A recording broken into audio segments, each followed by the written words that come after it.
అత్తమ్మ టీవీకి స్వాగతం. అత్తమ్మ టీవీలో ఈరోజు మీకు ఎప్పుడైనా బ్రేక్ఫాస్ట్ చేయడానికి టైం లేకపోతే ఈ 2 రకాల హెల్తీ స్మూతీలు ట్రై చేయండి.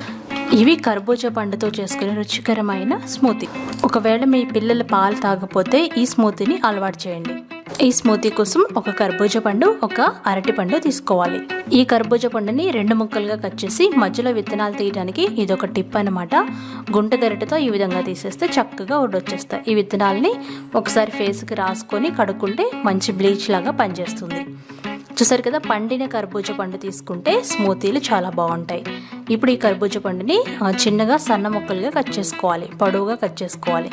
అప్పుడు మనం స్క్రాప్ చేయడం ఈజీ అవుతుంది. చూసారు కదా, ఈ విధంగా మనం చాకుని కింద నుండి ఒకసారి రన్ చేస్తే ఈజీగా తొక్క తీసేసుకోవచ్చు.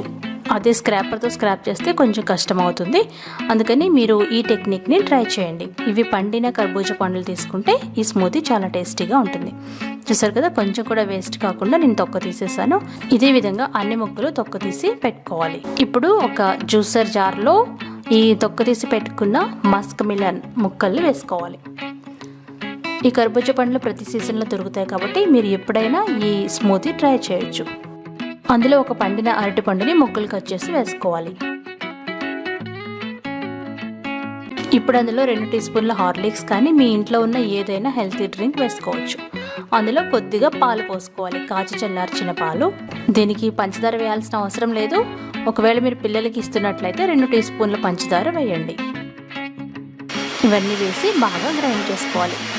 ఈ జ్యూసర్ జార్ నా మిక్సీతో పాటుగా వచ్చింది, లేదంటే మామూలు మిక్సీ జార్లో కూడా వేసుకోవచ్చు.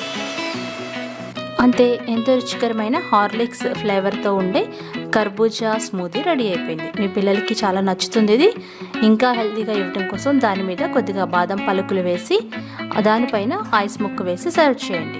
ఇది ఒక గ్లాస్ తాగితే కడుపు చాలా నిండుగా ఉంటుంది, ఆరోగ్యానికి చాలా మంచిది కూడా. ఈ జ్యూస్ ట్రై చేసి ఒకసారి టేస్ట్ చేయండి. ఈ కర్బూజా పండుతోనే మరొక స్మూతీ నేర్చుకుందాం. అదేంటంటే మామిడి పళ్ళతో. ఈ సీజన్ కదా, సీజన్ అయిపోతుంది కాబట్టి ఖచ్చితంగా ఒకసారి కాంబినేషన్ ట్రై చేయండి. ఇందాకలాగే సేమ్ మనం తొక్క తీసేసి కర్బూజా పండుని చిన్న చిన్న ముక్కలుగా కట్ చేసి ఈ జ్యూసర్ జార్లో వేసుకోవాలి. అందులో పండిన మామిడికాయ ఒకటి ఫుల్గా చిన్నగా కట్ చేసుకొని వేసుకోవాలి. అందులో 2 టీ స్పూన్ల పంచదార ఆప్షనల్. ఆ తర్వాత ఐస్ ముక్కలు వేసి మెత్తగా గ్రైండ్ చేసుకోవాలి. అంతే. ఈ జ్యూసర్ జార్ లేకపోతే మామూలు మిక్సీ జార్లో కూడా వేసుకోవచ్చు. పలుచగా కాకుండా థిక్గా ఉండే వాటిని స్మూతీలు అంటారన్నమాట. వీటిలో వాటర్ పోయకుండా గ్రైండ్ చేస్తారు. ఎంత రుచిగా ఉంటుందో ఒకసారి మీరు ట్రై చేసి టేస్ట్ చేయండి. ఈ 2 రకాల స్మూతీలు మీకు నచ్చినాయా? నచ్చితే ఒకసారి ట్రై చేసి టేస్ట్ చేయండి. ఎప్పుడైనా మీకు బ్రేక్ఫాస్ట్ చేసే టైం లేకపోతే ఈ స్మూతీ గబగబా చేసి ఇచ్చేసారంటే సరిపోతుంది.